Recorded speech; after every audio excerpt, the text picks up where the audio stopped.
ते समजलं नाही खरंच मूल्यवर्धन म्हणजे काय असतं आणि ते कशासाठी आहे हे समजून आलं. आणि विशेष म्हणजे श्यामच्या इथे लहानपणामध्ये मी पुस्तक वाचलं होतं. त्या पुस्तकातली गोष्ट इतकी समरस होऊन ऐकली की मला ती गोष्ट वाचल्यानंतर आपण एवढं समरस कधी त्या कथेशी झालं असं वाटलं नाही. आणि आई बाबांचा आदर राखवा किंवा आईविषयी जी आपली जवळीकता आहे, जे अंतरी कोड आहे ते आपण आपल्या विद्यार्थ्यांना कशी रुजवावी, ही गोष्ट इतकी गोपनीयसारखी मनावर कंपनी करत बस की ती गोष्ट आम्ही कायम तुमची स्मरणात ठेवू.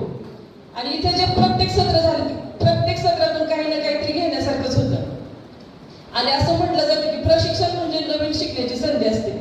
आणि याच्यावर मला एक छोटीशी गोष्ट आठवली, कोणीतरी सांगितलेली की एक उंदीर असतो आणि तो उंदीर नेहमी घाबरून राहायचा की देवाला त्याचं खूप वाईट वाटतं. देव म्हणतो अरे तू का घाबरतोय, बाहेर आहे, तुला कशाची भीती वाटते बाहेर यायला.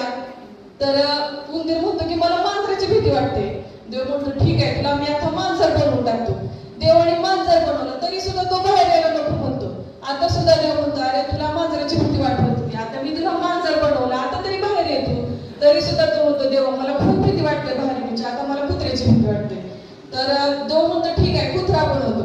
कुत्रा बनवल्यानंतर पण तो बाहेर यायला नको म्हणतो. शेवटी परत देव विचारतो आता काय झालं, तर आता मला माणसाची भीती वाटते. तर देव म्हणतो ठीक आहे, आता मी तुला माणूसच बनवून टाकतो. मग माणूस बनवला तरी सुद्धा तो बाहेर यायला तयार होत नाही. मग देव म्हणतो आता काय झालं, अरे मी तुला प्रत्येक वेळी संधी देत राहिलो, कुठं बाहेर ये म्हणत राहिलो तरी तू काय बाहेर यायला तयार नाही. तुझे विचार उंदरासारखे, मला आता असं वाटतं की परत तुला उंदीर बनवून टाकावं. आणि त्याचं थोडं वाईट वाटलं की आपण स्वतःहून पुढे यावं अशी सर्वांना एक विनंती आहे. आणि आपल्यातले जे आहेत चांगले गुण आहेत ते पण इतरांना प्रेरणा देण्यासारखे. सुप्रिया सोनवणे मॅडमची प्रेरणा घेऊन आता बरेच गट आले, त्यांनी सादर केलं, खूप छान वाटलं. या प्रशिक्षणामधून खरंच विद्यार्थ्यांना आणि आम्हाला